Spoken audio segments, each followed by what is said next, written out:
한국 국적 선박이 중동 호르무즈 해역에서 이란 혁명수비대에 납포됐습니다. 외교부에 불려온 주한국 이란 대사는 한국인 5명을 포함한 선원 20명은 모두 안전하다고 밝혔습니다. 이번 납포 사건은 한국에 묶여있는 7조 6천억 원 규모의 원유 수출 대금 때문이라는 분석이 우세합니다. 이란 정부가 코로나 백신 구입을 위해 동결 자금을 풀어달라고 요구한 것으로 알려졌습니다. 집중 분석합니다. 16개월 된 어린이 정인이 사망 사건과 관련해 경찰과 관계기관의 부실 대응 정황이 계속 드러나고 있습니다. 해당 경찰서장을 파면하라는 청와대 청원은 하루 만에 20만 명이 동의했습니다. 코로나19로 인한 사망자가 1000명을 넘어섰습니다. 유족도 없이 고인의 마지막 길을 배웅하는 장례 지도사의 이야기를 들어봤습니다. 미국에서 공수된 모더나 백신을 맞은 주한미군 소속 한국인 의료진을 직접 화상으로 인터뷰했습니다. 일반적인 발열 예방 접종처럼 맞았어요. 근육통이나 발열 증상, 아무 이상 증상이 아직은 없고요. 광주의 유흥업소 700여 곳이 코로나 방역 지침으로 생존의 위기에 몰렸다며 간판 점등 시위에 나섰습니다. 헬스클럽도 속속 문을 여는 등 방역 불복 움직임이 확산되고 있습니다.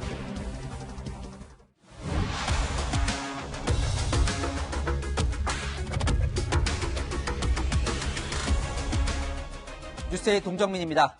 한국 선박이 중동 페르시아만 호르무즈 해협 인근에서 이란 혁명수비대에 납포됐습니다. 이 석유 화학 물질을 싣고 가던 선박으로 우리 국민 5명을 포함해 선원 20명이 타고 있었는데요. 우리 정부는 즉각 청해부대 최영함을 인근 해협으로 보냈지만 이 반군이나 해적이 아닌 이란 정부군 최정예부대가 데려간 거라 이 구출 작전을 벌이기도 어렵습니다. 이 혁명수비대는 우리 선박이 해양을 오염시켰기 때문에 납포했다고 밝혔는데요. 그보다는 미국의 대이란 제재로 우리나라로부터 못 받고 있는 원유 대금 7조 원을 겨냥한 것이라는 분석이 나옵니다. 먼저 긴박했던 납포 순간부터 지금까지 상황 한수아 기자가 보도합니다. 항해 중이던 우리 국적의 화학물질 운반선 옆으로 바짝 붙는 고속정. 헬기에 탑승한 이란 혁명수비대 측도 무선 통신을 하며 선박에 접근합니다. 어제 오후 3시 반쯤 이란 측이 조사할 게 있다면서 우리 선박에 천천히 가라고 요청한 뒤 군인 등 무장병력을 승선시킨 겁니다. 군인이 바로 배에 승선해가지고 조사할 게 있다고 바로 이란으로 꽂고 간 건너, 납해 간 건너. 에탄올 등 7,200톤의 화학물질을 싣고 사우디아라비아에서 아랍에미리토로 가던 중 호르무즈 해협의 오만 인근 해역에서 납포돼 이란 남부 반다르 아바스로 억류됐습니다. 이란 정부는 납포 이유로 환경 오염을 들었지만 구체적인 근거는 제시하지 않았습니다. دستور مرجع غذایی استان شناور توقیف شد و به سمت 선사 측은 납포 해역이 공해였고 혐의를 받을 만한 행동도 하지 않았다고 반박했습니다. 고소 접수된 건 없고요. 만약에 그런 게 있으면 경고를 하는 그런 건 없습니다. 바로 그 현장에서 처리하면 크게. 외교부는 주한 이란 대사를 조치해 유감을 표명했습니다. 이란 대사는 한국인 5명 등을 포함한 선원 20명은 안전하다고 밝혔습니다.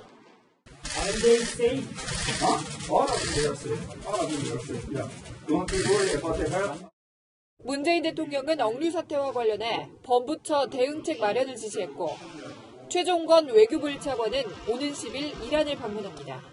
채널A 뉴스 한수아입니다. 이란은 왜 우리 선박을 타깃으로 했을까요? 우리는 이란산 원유를 수입하고도 그 대금을 보내주지 못하고 있습니다. 미국이 이란의 핵개발 제재 차원에서 동맹 국가들에게 자금 동결을 요구했기 때문인데요. 이번 납포는 코로나로 어려움을 겪는 이란이 그 돈을 백신과 맞바꾸기 위한 압박이라는 분석이 나옵니다. 강은하 기자입니다. 이란군의 우리 선박이 납포되기 전날은 이란 군부 실세 솔레이마니가 사망한 지 1주년 되는 날이었습니다. قاسم سلیمانی پس از عمری مجاهدت بامداد امروز در حمله بالگردهای آمریکا در فرودگاه 이란이 미국의 대대적인 보복을 예고해왔다는 점에서 우리 선박을 납포한 건 미국을 향한 메시지라는 분석이 나옵니다. 우리나라는 2010년부터 이란산 원유를 수입해왔는데 3년 전 미국이 대이란 제재를 강화하면서 7조 6천억 원 규모의 대금을 결제해주지 못하고 있습니다. because of these sanctions that the US has imposed. So certainly there is a concern that this is more political than environmental. 코로나19 확산과 미국의 경제 제재로 이란의 경제난은 심각합니다. 1년 전보다 물가는 30% 넘게 치솟았고 코로나 사망자는 5만 6천 명으로 중동에서 가장 많습니다. 현지 언론은 이란 제1부통령이 한국 내 동결 자금을 소진하는 방법으로 코로나19 백신 구입을 제한했다고 보도했습니다. 한국 정부가 우리은행과 IBK 기업은행에 동결돼 있는 이란 자산을 백신 국제기구에 대신 입금하는 방식입니다. 우리 선박이 억류된 호르무즈 해협은 전 세계 해상 원유 수송선의 3분의 1이 지나는 전략적 요충지. 이란은 미국과 군사적 긴장이 고조될 때마다 이곳을 봉쇄하겠다고 위협했고 2년 전 영국 선박도 2달 넘게 억류된 바 있습니다. 미 국무부는 이란의 한국 선박을 즉시 풀어줄 것을 촉구해 나포 사건이 국제 분쟁으로 비화될 조짐도 일고 있습니다. 채널A 뉴스 강은하입니다. 새벽도 날벼락같이 전해온 국민 나포 소식 외교안보 국제부 김윤수 기자와 살펴보겠습니다. 자, 이란이 발표한 이 공식적인 나포 이유는 이 기름이 유출한 이 해양 오염 때문이라는데 그렇다면 뭐 기름이 유출된 뭐 사진이나 동영상 같은 증거를 내놨습니까? 네, 이란 측은 한국해미호가 여러 차례 해양 오염을 저질러 왔고 고소가 들어와서 사법 절차대로 한 것뿐이다 이렇게 주장하고 있는데요. 정작 별다른 증거는 내놓지 못하고 있습니다. 걸프 해역의 입구 호르무즈 해협은 전 세계 해상 원유 수송의 30%가 오가는 곳입니다. 하루에도 수십 척의 배가 오가는데 왜 하필 우리 선박이냐 하는 의구심이 드는 겁니다. 그러니까 왜 그랬을까? 지금으로서는 이제 추측을 할 수밖에 없는데 결국 돈을 받으려고 하는 행동이다. 이런 분석이 지금 우세한 거죠. 네. 지난 2018년 5월이죠. 트럼프 대통령이 이란과의 핵 합의를 탈퇴하고 경제적 제재를 가하면서 이란의 경제난은 현재 심각한 수준입니다. 우리나라도 이 제재에 동참하고 있는데요. 주수입원인 원유 수출이 중단되는 등 돈줄이 모두 막히자 이란 측은 바로 한국에 수출했던 원유 대금 70억 달러, 약 7조 6천억 원 환수에 매달리기 시작한 겁니다. 그러나 미국과 동맹국인 우리는 미국 제재를 무시할 수 없고 특히 2019년 미국의 대이란 제재가 강화되면서 교역마저 중단됐었죠. 다만 지난해 현금 대신 물건으로 주면 어떻겠느냐 이런 아이디어가 서로 교환을 했고요. 우리가 일부 의약품을 수출했지만 금액이 5억 원 정도였던 것으로 알려졌습니다. 5억 원 정도면 아직 한참 이 대금이 남은 건데 그래서 이 백신 대금을 대신 지급하려 한 거다. 이런 이야기가 나오는 거예요. 네. 최근 이란은 중동의 우한으로 불릴 정도로 코로나19 확산세가 심각합니다. 확진자가 125만 명이 넘고 사망자도 중동에서 가장 많다 보니까 백신이 급할 수밖에 없는데요. 이란은 동결 대금을 백신과 맞교환하자는 요구를 했던 걸로 확인됐습니다. 아직 우리나라도 들어오지 않은 백신을 어떻게 달라는 거냐? 이런 의문이 있으실 텐데요. 코로나 백신을 공동구매하고 배분하는 이 코백스 퍼실리티에 주기로 했던 원유 대금으로 백신 구입액을 대신 지급하라는 겁니다. 외교부 관계자는 미국 재무부도 특별 승인을 내준 상태였는데 오히려 이란 측이 미국을 못 믿겠다며 최종 결정을 미뤄온 상황이라고 설명했습니다. 이 우리 선박을 납포한 이 혁명수비대, 이건 어떤 단체입니까? 네, 가끔 뉴스에 등장해서 많이들 들어보셨을 것 같습니다. 해적이 아니라 이란 정규군입니다. 최첨단 드론과 잠수함, 대한미사일까지 보유한 최정예 부대입니다. 미국과의 분쟁에서 최전선에 설 만큼 위상도 막강해서 미국이 테러 단체로 지정했을 정도로 위협적입니다. 그러니까 이제 이란 정규군이다 보니 우리 청해부대가 현장에 도착을 해도 이 군사작전이 쉽지 않다는 거죠. 네. 청해부대 최영함이 현재 급파되어 있는데요. UDT 등 300여 명의 정예부대원이 탑승해 있습니다. 과거 아덴만 여명 작전 기억하실 텐데요. 그 군사작전처럼 펼치면 되는 것 아니냐 이런 의견도 있지만 공해상도 아닌 이란 영토에 들어가서 작전을 펼칠 가능성 크지 않아 보입니다. 네, 최정권 외교부 1차관이 일요일부터 이란을 방문한다니 반드시 우리 국민 데려와야겠습니다. 그리고 민간인 억류는 국제사회의 지탄을 받을 수밖에 없습니다. 지금까지 김윤수 기자였습니다. 오늘 추가된 코로나 확진자는 715명입니다. 방역당국은 3차 유행 뒤 처음으로 감소 추세라는 평가를 내놨지만 안심할 수 없습니다. 사망자가 최근 급증하며 누적 사망자가 1000명을 넘었습니다. 이렇게 숫자로 적히고 불리지만 한 분 한 분 누군가의 소중한 가족이죠. 화장장 직원들조차 심경이 먹먹하다고 말할 만큼 서둘러 보낼 수밖에 없는 코로나19 사망자들. 감염 우려로 한 줌의 재가 되어서야 비로소 가족품으로 돌아가는 쓸쓸한 장례식도 많습니다. 이민준 기자가 안타까운 사연들을 들어봤습니다. 장례지도사 이상재 씨가 하얀색 전신 방호복을 챙겨 입습니다. 코로나19 사망자 시신을 담은 관을 화장장으로 옮기는 게 이 씨의 일입니다. 지난해 3월부터 최근까지 수습한 사망자만 150명이 넘습니다. 사망자가 크게 늘어난 지난달부터는 하루도 쉬지 못했습니다. 일가족이 다 확진 판정을 받으셔가지고 사망 소식이 돼도 오지를 못하는 거예요. 이제 저희가 가서 이제 사망 진단서 받아와서 이제 확인하고 해서. 확진자 시신은 밀봉한 뒤 곧장 화장장으로 보내집니다.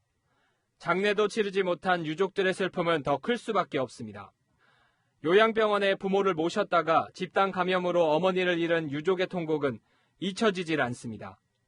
찬반 논란이 굉장히 있는 와중에 모셨는데 이제 사망을 하시게 돼버리면 아주 대성통곡을 하시고 잘못됐습니다라고 하고 거기서 온구절에만 무릎 꿇고 우시고.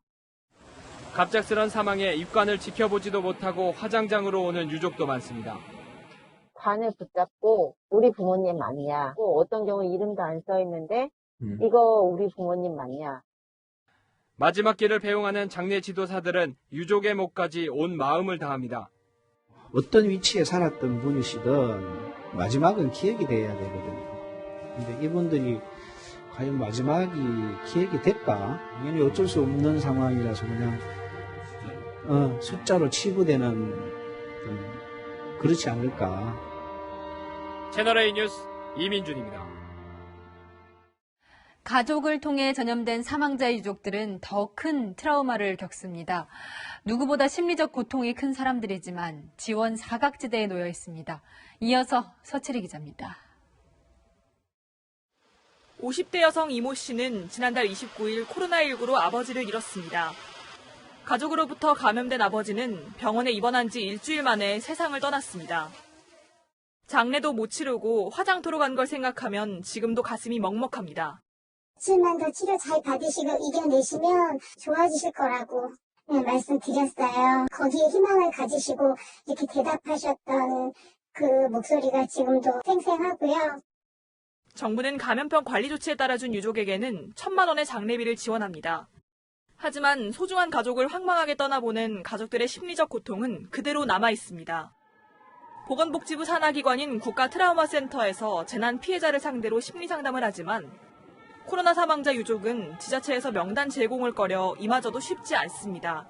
명단을 지자체에서 이제 받게 되거든요. 요청하는 공문을 처음부터 보내고 있는데 이게 너무 잘 들어오지가 않아서.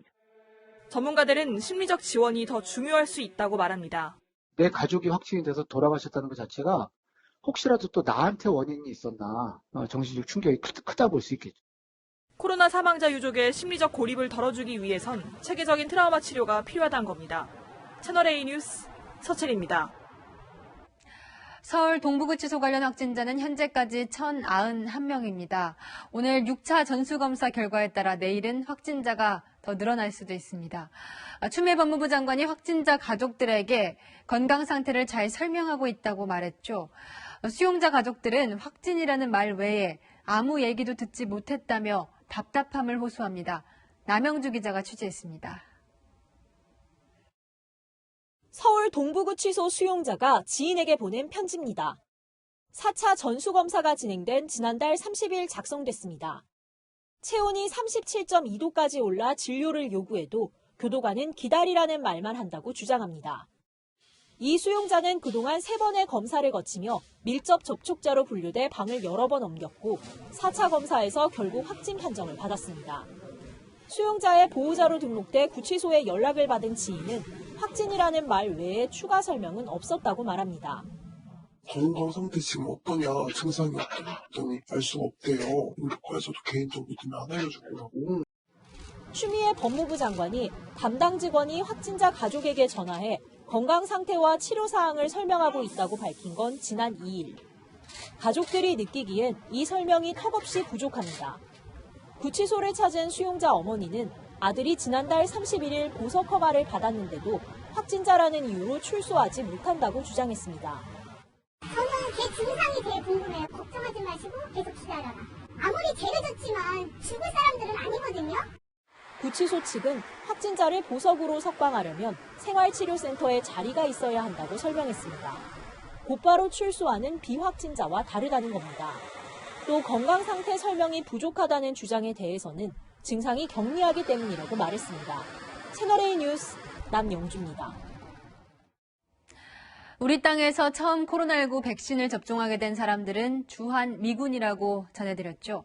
주한미군 소속 카투사와 우리 의료진도 접종을 시작했습니다. 오늘 모더나 주사를 맞은 한국인을 정다은 기자가 인터뷰했습니다. 주한미군 평택기지에 있는 병원에서 8년째 근무하고 있는 한국인 간호사 박지만 씨. 지난달 말 국내로 공수된 백신 1,000회분의 접종 대상으로 선정됐습니다. 의료진 우선 접종이라는 미 국방부 방침에 따라 지난달 중순 신청에 오늘 낮 소매를 거둔 박 씨.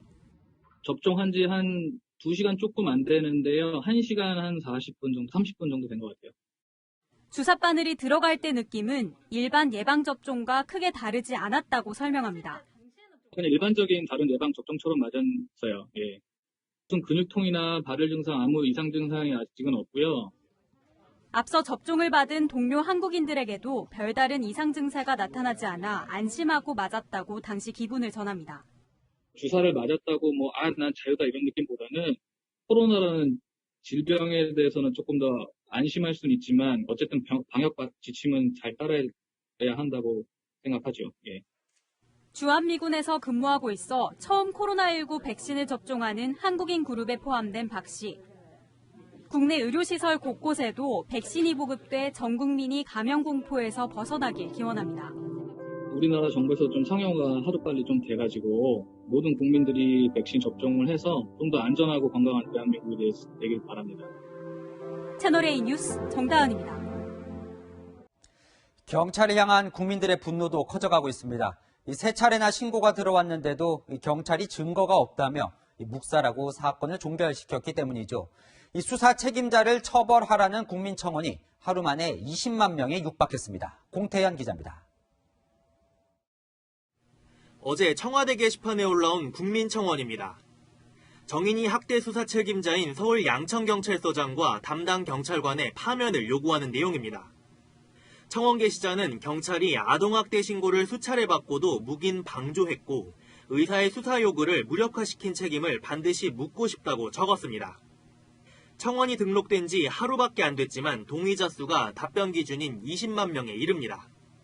양천경찰서 홈페이지에도 경찰이 양부모 살인을 방조했다거나 양부모에 살인죄를 적용하라는 게시글이 수천 개 올라왔습니다. 한때 접속자가 몰리면서 경찰서 홈페이지가 가동을 멈추기도 했습니다. 지난해 9월 3차 학대 신고 당시 수사팀 등 관련 경찰관들의 징계 절차가 진행 중이지만 양천경찰서장은 포함돼 있지 않습니다. 서울경찰청 관계자는 당시 양천서장은 이 사건을 알지 못했다며 서장의 책임을 묻기엔 과한 측면이 있다고 설명했습니다. 정인이를 학대한 양부모를 법정 최고형에 처하라는 시민들의 진정서도 500여 건 넘게 법원에 제출됐습니다. 정인이 양부가 다니는 한 방송사도 오늘 징계위원회를 열어 양부 A씨의 해고를 결정했습니다. 채널A 뉴스 공태현입니다. 이 정인이를 지키지 못한 데는 정치권에도 책임이 있습니다. 학대받는 아동에 대한 조치를 제때 안 한 경찰에 책임을 묻거나 이 학대 의심 아동 신고를 의무화하는 법안들이 수십 개나 발의됐지만 이 국회에 잠만 자고 있었습니다. 최성 기자입니다. 정세균 국무총리는 고통 속에 세상을 떠난 정인이를 생각하면 가슴이 아프다며 뒤늦게 사과했습니다. 충격적인 아동학대 범죄가 근절되지 않고 있어 총리로서 송구스럽고 안타깝게 생각합니다. 정치권은 앞다퉈 대책 발표에 열을 올립니다. 아동보호 전담요원을 확충하고 아동보호 전문기관에 대한 지원을 통해 전문 인력을 확보할 것입니다. 정인이법은 저희들이 임시국회 때 통과시키기로 그렇게 합의를 했습니다. 이제서야 국회에 계류된 90여 건의 아동학대 법안 중 일부를 처리하겠다고도 했습니다. 국회가 제때 법안을 통과시켰더라면 정인이 사건이 발생하지 않았을 수도 있습니다. 정인이에 대한 세 차례 학대 신고를 경찰이 지나쳤는데 20대 국회에서는 조치를 하지 않은 경찰을 처벌하는 법안이 발의됐습니다. 아동이 재학대당하는 상황이 만들어졌을 때는 그 경찰도 책임을 져야 된다. 학대가 의심되는 아동을 발견할 경우 신고를 의무화하는 법안도 발의됐지만 임기 만료로 모두 폐기됐습니다. 문제가 터질 때만 반짝 대책을 말로만 내놓는 정치권의 행태가 이번에는 바로잡힐지 주목됩니다. 채널A 뉴스 최선입니다. 구속 상태인 박근혜 전 대통령, 어제 변호인을 통해 처음으로 이낙연 민주당 대표의 사면 건의 소식을 전해 들은 것으로 확인됐습니다. 첫 반응은 무엇이었을까요? 김민지 기자의 보도입니다. 서울구치소에 수감 중인 박근혜 전 대통령이 어제 유일한 접견인인 유영하 변호사를 만났습니다. 유 변호사는 이 자리에서 이낙연 민주당 대표의 사면 건의 언급 소식을 박 전 대통령에게 전했습니다. 유 변호사는 박 전 대통령이 듣고만 있었고 덤덤했다고 첫 반응을 전했습니다. 유 변호사가 교도관이 소식을 안 전했느냐고 묻자 박 전 대통령은 재판 날짜 얘기만 들었다고 답했습니다. 사면 관련 소식을 듣지 못했다는 취지였습니다. 혹시 말할 게 있으면 잘 정리해서 전하겠다고 박 전 대통령에게 물었지만 박 전 대통령은 여전히 별다른 말을 하지 않았다고 설명했습니다. 여권이 내건 사과와 반성이라는 사면 조건을 박 전 대통령에게 설명했는지는 확인되지 않았습니다. 검찰 조사에 앞서 두 전직 대통령은 사과를 한 바 있습니다. 국민 여러분께 송구스럽게 생각합니다. 성실하게 조사에 임하겠습니다. 저와 관련된 일로 국민 여러분께 심려를 끼쳐드려서 대단히 죄송합니다. 형이 확정되는 오는 14일 이후 박 전 대통령이 입장을 내놓을 수 있다는 관측도 나옵니다. 채널A 뉴스 김민지입니다. 박범계 법무부 장관 후보자로부터 5년 전 폭행을 당했다는 주장이 제기됐습니다. 이 박 후보자가 당시 사법고시생들의 멱살을 잡고 욕설까지 했다는 주장인데요. 박 후보자는 오히려 본인이 폭행을 당할 뻔했다고 반박했습니다. 이 당시 현장에 있던 고시생 측이 제공한 녹취와 해명까지 듣고 판단해 보시죠. 안보겸 기자입니다. 박범계 법무부 장관 후보자가 사법고시 존치를 요구하러 집 앞으로 온 고시생에게 폭행을 했다는 주장이 제기됐습니다.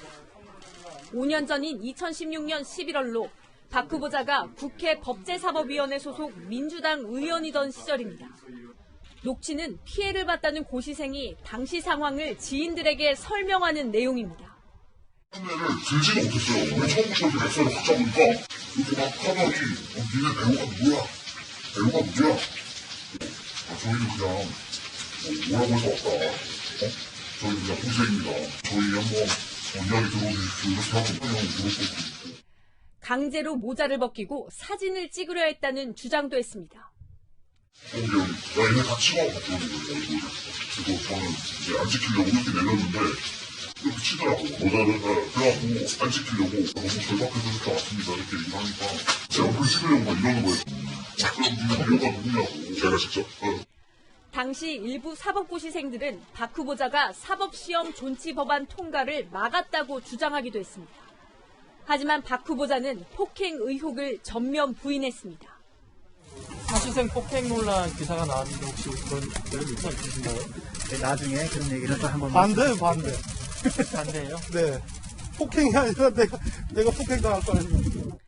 박 후보자 측은 절대 폭행과 폭언은 없었다며 청년 6, 7명이 깜깜한 밤에 마스크까지 쓰고 박 후보자를 둘러싼 위협적인 상황이었다고 반박했습니다.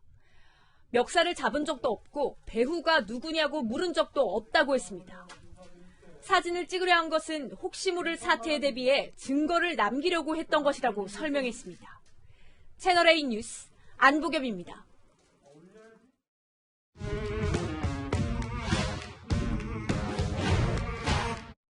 여랑야랑 정치부 이동은 기자와 함께합니다. 첫 번째 주제 보여주시죠.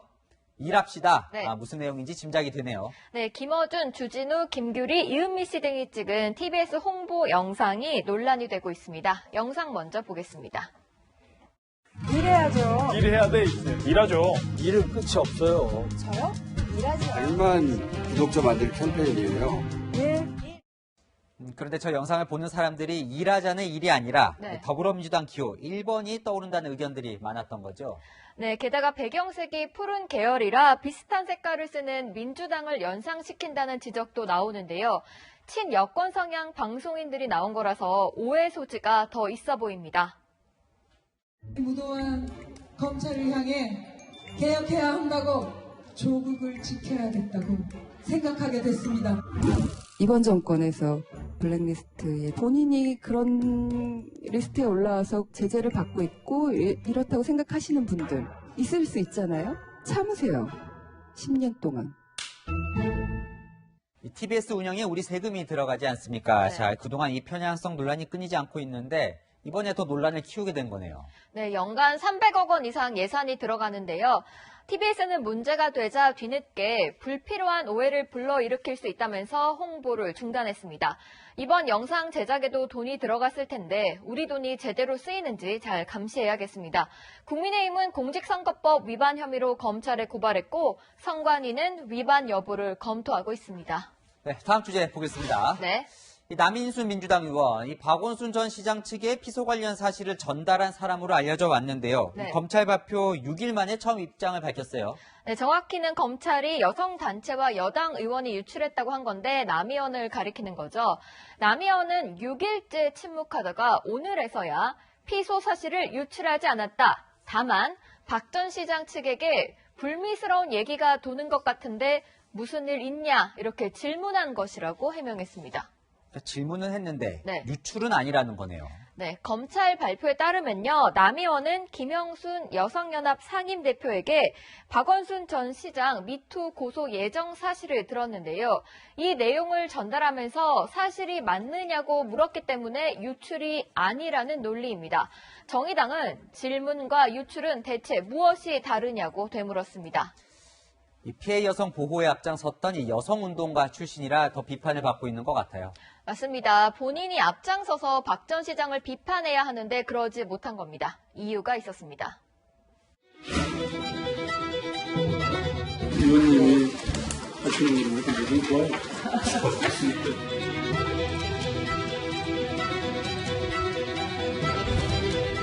너무나 참담한 마음과 자책감이 엉켜서 많은 어려움이 있었다는 것을 양해 부탁드립니다. 여성 인권 운동을 하셨는데 이번에는 너무 아무 말씀도 없으시다는 비판도 많습니다.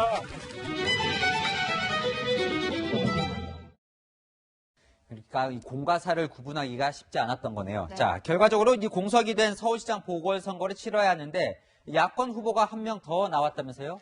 네, 오신환 전 의원이 출마 선언을 했는데요. 눈여겨볼 대목이 있었습니다. 10년 전 박원순 시장이 등장할 때 조연으로 함께 섰던 분들이 출마를 선언했거나 고민하고 있다는 소식이 들려옵니다. 누구를 말하는 건가요? 야권 빅3를 겨냥한 듯한데요. 오세훈 전 서울시장은 무상급식 투표 때문에 사퇴했다가 박 전 시장에게 자리를 넘겨줬고요. 안철수 국민의당 대표는 당시에 박 전 시장에게 후보를 양보했죠. 나경원 전 의원은 한나라당 후보로 나섰다가 박 전 시장에게 패했습니다. 네, 어제 조연으로 끝날지 아니면 내일의 주연이 될지 궁금하네요. 네, 오늘의 여랑야랑은 채널 고정으로 정해봤습니다. 네, 이 선거가 석 달 정도 남았는데 아직은 후보가 누가 될지도 오리무중인 것 같습니다. 지금까지 여랑야랑이었습니다. 수원의 아파트에서 40대 여성과 두 딸이 숨진 채 발견됐습니다. 현장에는 숨진 여성의 친정 어머니도 흉기에 찔려 크게 다친 상태였습니다. 외부 침입 흔적은 발견되지 않았습니다. 어떤 이유에서건 5살, 13살 어린아이들의 목숨까지 앗아가야 했을까? 안타깝다는 반응이 이어지고 있습니다. 김재혁 기자가 보도합니다. 아파트 문이 굳게 닫혀 있습니다. 거실에서 43살 여성과 두 딸이 숨진 채 발견된 건 어제 저녁 7시 15분쯤. 별거 중이던 남편이 집에 들렀다 이들을 발견하고 신고한 겁니다. 두 딸의 나이는 이제 겨우 13살과 5살이었습니다. 집안에서는 숨진 여성의 어머니도 흉기에 찔려 쓰러진 채로 발견됐습니다. 어머니는 병원으로 옮겨졌지만 위중한 상태입니다. 현장에선 숨진 여성과 어머니가 남긴 유서가 발견됐습니다. 남편과의 불화에 대한 내용이 포함된 것으로 알려졌습니다. 어머니도 경찰 조사에서 딸과 사이사이가 좋지 않아 이혼 위기에 있었다고 진술했습니다. 경제적 어려움은 없었고 가정폭력이나 아동학대 신고도 없었습니다.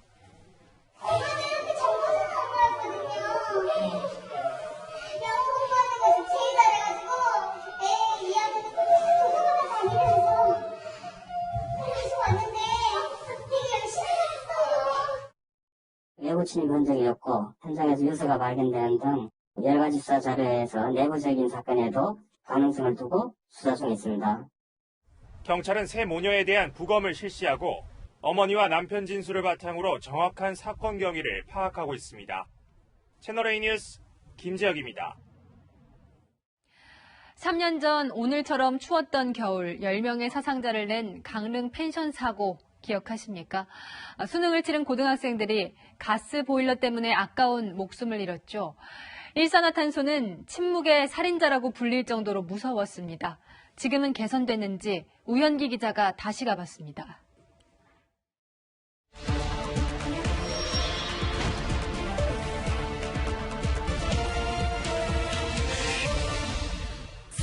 지난 2018년 겨울 강릉의 한 펜션에서 일산화탄소 중독 사고로 고교생 3명이 숨지고 7명이 의식불명에 빠졌습니다.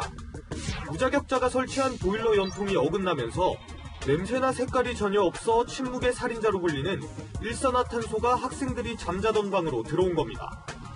피해자들은 수능을 마친 서울 대성고 3학년 학생들이었습니다. 공기가 설치가 안 돼 있었던 건 아니에요? 예, 그렇게 알고 있습니다. 펜션 운영자는 지난해 금고 1년형을 확정받았고 해당 펜션은 업주와 상호가 바뀌어 있었습니다. 혹시 여기 펜션 아닌가요? 아닙니다. 잘했어요.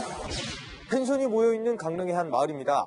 일산화탄소 중독 사고 2년이 지났는데 어떤 것들이 얼마나 달라졌는지 확인해 보겠습니다. 인근의 한 펜션. 펜션 보일러실과 객실엔 일산화탄소 누출 경보기가 설치돼 있었습니다. 이건 가스 경보기예요. 만약에 누출이 됐다, 그러면 차단해버리니까 가스가 셀 일도 없고.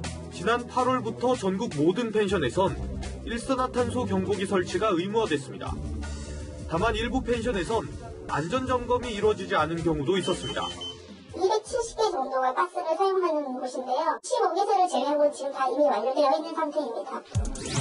치료기인 고압산소 치료기 상황도 조금은 개선이 됐습니다. 질식 상태인 환자에게 산소가 빠르게 투입되도록 하는 고압산소 치료기는 다인용이어야 원활한 치료가 가능합니다. 사고 당시에도 학생들을 다인용 고압산소 치료기가 설치된 병원으로 이송하기 위해 헬기가 동원되어 있습니다. 당시와 비교하면 전국 10곳 가까운 병원에 추가로 설치됐지만 여전히 부족합니다. 대전과 광주, 도에서는 충청북도와 경상북도가 아직 다인용 챔버가 없는 상황입니다. 응급 환자가 발생을 하면 골든타임을 놓칠 수가 있으니까. 그런데 문제는 펜션만이 아니라는 겁니다. 일산화탄소는 석유, 가스 등을 태울 때 발생하기 때문에 겨울철 캠핑이나 차박에서 사고가 끊이지 않고 있습니다. 지난달 14일엔 캠핑을 하던 20대 커플이 텐트에 액화가스를 피우고 잠을 자다 숨지기도 했습니다. 취재진이 찾아간 캠핑장에선 LPG 가스통이 나뒹굴고 있었고 캠핑장에서 사용이 금지된 화목난로도 보였습니다. 그리고 여기 난방 조금 어떻게 하시는지 여쭤보려고. 난방이요? 예. 난로가 뭐야? 밀폐된 공간에서 뭔가를 태운다면 일산화탄소의 조용한 공격이 시작될 수 있습니다. 텐트 안에서 숯불 화로를 피우고 10여 분이 지나니 일산화탄소 수치가 300ppm을 넘었습니다. 200ppm 정도에서 한 2-3시간 정도 노출됐을 때에는 구토나 어지럼증, 두통 등이 발생할 수가 있고요. 가스안전공사에 따르면 지난 5년간 보일러에서 나온 일산화탄소 중독으로 숨진 사람이 20명에 달합니다. 다시 간다, 우현기입니다.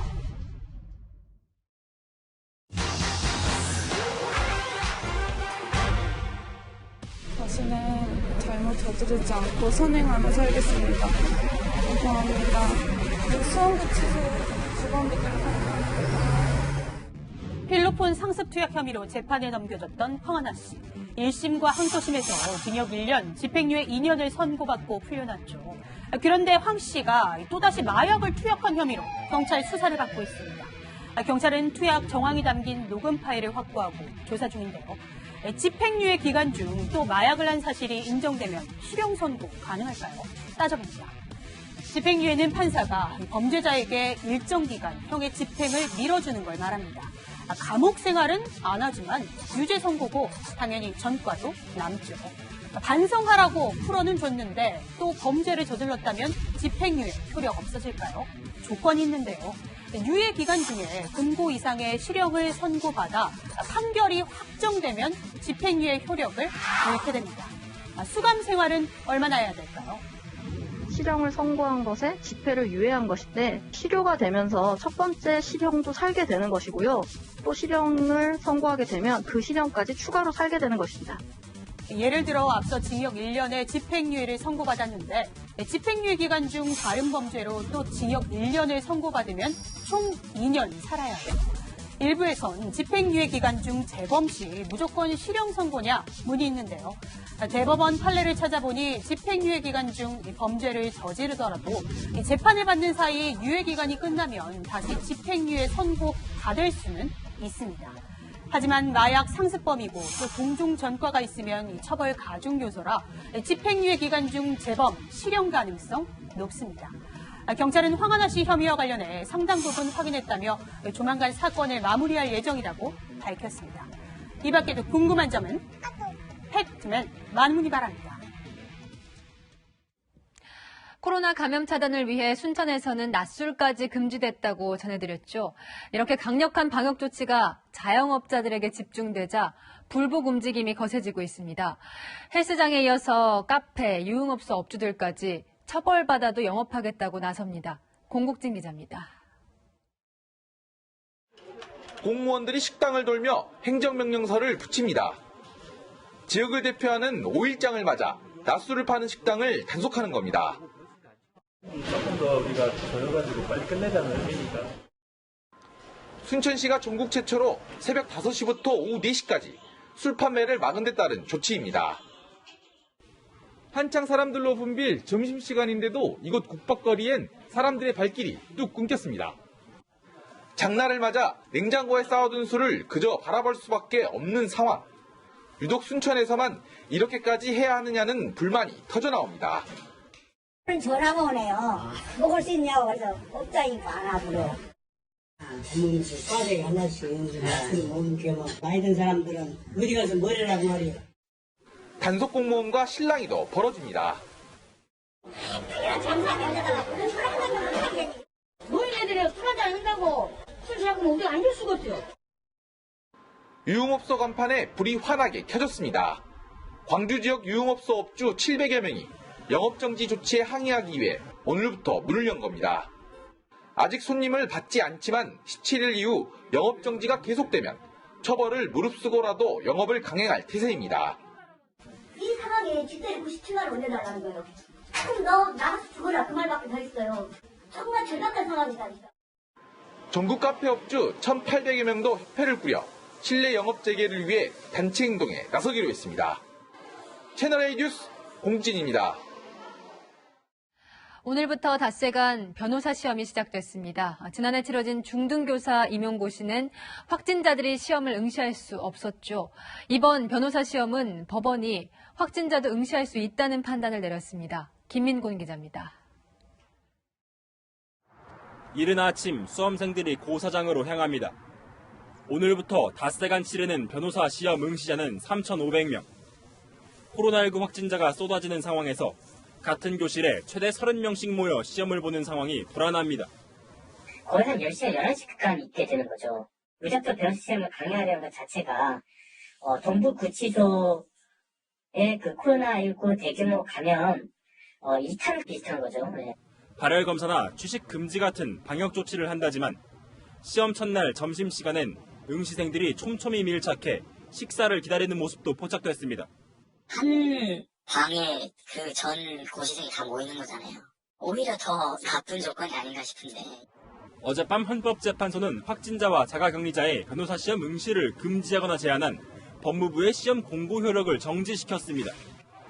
앞서 지난해 11월 치러진 중등교사 임용고시에선 확진자 응시가 금지됐습니다.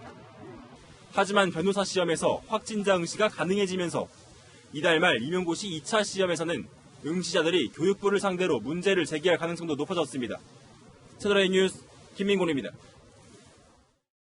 빨리 백신을 접종하지 않는 병원에 벌금 1억 원을 부과하겠다. 백신을 공급했는데도 접종이 제때 안 되고 병원 냉장고에 쌓여가자 뉴욕주를 포함한 미국 각주 정부들이 극약 처방에 나섰습니다. 미국 윤수민 특파원이 보도합니다. 백신을 맞으려고 대기하는 줄은 끝이 보이지 않습니다. 고령자를 대상으로 선착순 접종을 실시하자 한꺼번에 사람들이 몰렸습니다. We're senior citizen. All we want is get the vaccine. Please give us the vaccine. 미국 정부는 초고속 작전에 따라 올 여름까지 전체 인구의 85%가 백신을 맞게 하겠다는 목표를 세웠지만 현재까지의 접종률은 1.27%에 불과합니다. 까다로운 백신을 다룰 수 있는 의료 전문 인력이 부족한 데다 백신 접종 장소도 충분하지 않기 때문입니다. 각 주마다 백신 접종 정책도 달라 현장에선 혼란이 이어지고 있습니다.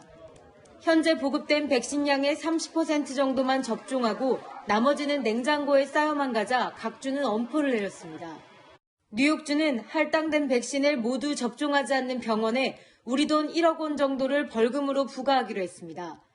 켄터키주 등에서는 접종 속도를 높이기 위해 경기장을 대규모 백신 접종 센터로 만들었습니다. 뉴욕주는 백신 접종 우선순위를 어겨 새치기 접종을 하는 의료인들에게 의사 면허 박탈 등 극약 처방을 예고했습니다. This vaccine can be like gold to some people, but I do believe it should be criminal, and I'm going to propose a law to that effect. 미국에서 접종 속도는 거북이 걸음인데 백신을 둘러싼 사고도 잇따르고 있습니다. 위스콘신주에선 백신이 인체 DNA 변이를 일으킨다며 500명에게 접종 가능한 모더나 백신을 폐기한 약사가 적발됐습니다. 미국 캘리포니아에서 채널A 뉴스 윤수민입니다. 추미애 법무부 장관이 등장하는 법무부 홍보 영상이 논란입니다. 왜 그런지 보실까요? 법무부의 지난해 활동을 정리하는 내용의 동영상인데 바로 이 부분, 금방 지나가지만 교정시설 코로나19 유입 차단이라고 써있죠. 하지만 현실은 서울 동부구치소 집단 감염자가 1000명을 넘은 상황입니다. 보는 사람도 민망한 자화자찬이라는 비판이 나옵니다. 심지어 이 영상을 올린 12월 31일은 구치소에서 코로나 확진 사망자가 나오고 확진자가 100명 넘게 쏟아진 날이었습니다. 2990.57. 꿈의 숫자로 불리는 3000까지 10포인트가 채 남지 않았죠. 코스피가 6일 연속 사상 최고치를 경신하며 마감했습니다. 외국인과 기관이 아니라 개인들의 매수세가 상승세를 이어가고 있다는 점이 눈에 띄는데요. 코스피가 단기간에 급등한 만큼 과열을 우려하는 목소리도 나옵니다. 인천에서 화재가 나 어린 형제가 참변을 당한 사건 기억하실 겁니다. 지난해 10월 안타깝게도 동생이 숨졌는데요. 오늘 형이 치료 넉 달 만에 퇴원했다는 소식이 전해졌습니다. 아직 11살밖에 안 된 형이 충격을 받을까 한동안 동생의 사망 소식을 알리지 못했는데 계속 동생이 보이지 않는 것을 이상해하자 엄마가 하늘나라에 갔다고 말해줬다고 합니다. 아이는 하루빨리 학교에 가는 것이 소원이라고 하네요.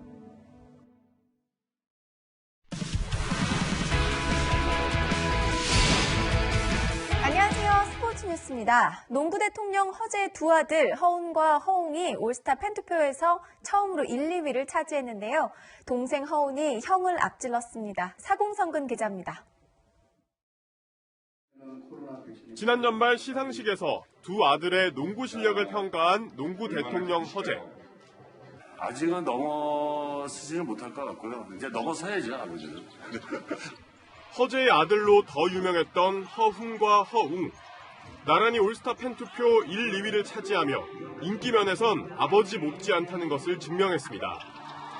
지난해 MVP였던 동생 허훈이 2년 연속 1위를 차지했고 형이 그 뒤를 이었습니다. 형제가 나란히 올스타 팬투표 1, 2위를 차지한 것은 처음 있는 일입니다. 형이랑 지금 프로모드에서 다른 팀에서 뛰고 있지만 역사라고 생각을 해요. 이것도 저한테는 영광적이고 또 감회도 새롭고 또 꾸준하게 1, 2 했으면 좋겠네요. 형 허웅도 군입대전까지 2년 연속 올스타 투표 1위를 차지한 적이 있습니다. 시즌 중이라 떨어져 있는 형제는 영상통화로 축하 인사를 건넸습니다. 축하해달라고 축하. 1위 한 거 축하하고 형도 2위니까 팬분들한테 항상 감사하고 우리가 더 좋은 경기력 많이 보여줘가지고 그 기대에 부응해야지. 그치. 그리고 우리 1, 2 형제가 한 거 역사 최초야. 이제 시작이지. 그치. 내년에는 형이 1위 하고 너가 2위 하니까 잘할 수 있어. 내년에 군대를 안 가야겠어. 3년 연속 1위를 해야 되니까. 코로나19로 올스타전은 불발됐지만 KBL은 비대면으로 올스타 선수들이 팬들과 소통하는 자리를 만들 계획입니다. 채널A 뉴스 사공성근입니다. 쉬지 않고 뛰어다녀야 하는 농구에서도 이젠 마스크를 쓰는 시대가 됐습니다. 미국 대학농구에서는 마스크를 쓴 팀이 쓰지 않은 팀을 이겨 화제입니다. 이현용 기자가 보도합니다. 레이업 슛이 빗나가자 팁인으로 마무리합니다. 그런데 이 보스턴대 선수들은 마스크를 썼습니다. 코로나19 감염을 막기 위해 학교 당국이 운동 경기 중에도 마스크를 쓰도록 한 겁니다.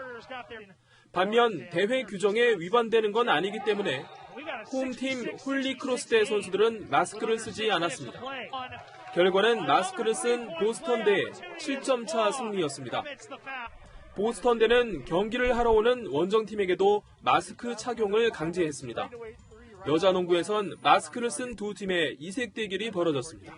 강도가 있게 느껴질 수도 있지만 그 선수들은 워낙 그 심폐 능력이 좋기 때문에 큰 승리적인 영향, 경기력에 영향을 그렇게 크게 끼치지는 않을 거라고 생각됩니다. 하지만 선수들은 코를 내놓거나 턱까지 내려쓰는 등 어색해하는 모습이 역력했습니다.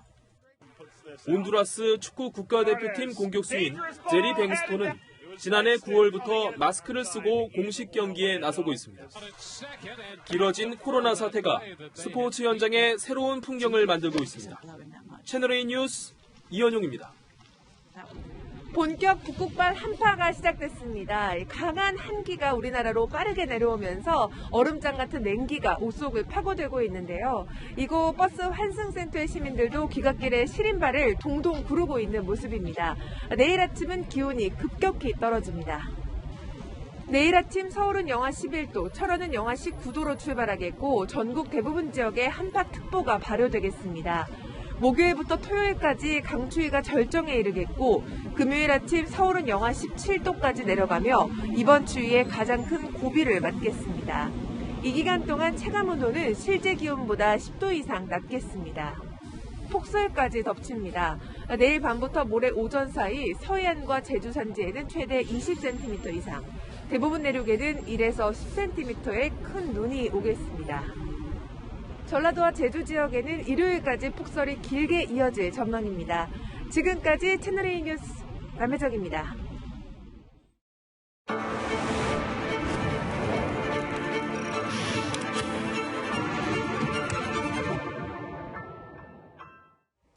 의사가 기억하는 정인이의 마지막 표정은 체념이었다고 합니다. 학대를 당하는 아이는 반드시 신호를 보낸다는데 아동보호센터, 경찰, 이웃 어른들까지 누구도 알아차리지 못했습니다. 아동학대로 정인이처럼 채 피기도 전에 세상을 떠난 어린 꽃이 5년간 160명이나 됩니다. 이 저출산 걱정하면서 태어난 아이도 못 지키는 한심한 어른들인 거죠. 오늘 클로징은 미안하다는 말로는 모자란으로 하겠습니다. 오늘 뉴스 여기까지입니다. 내일도 뉴스입니다.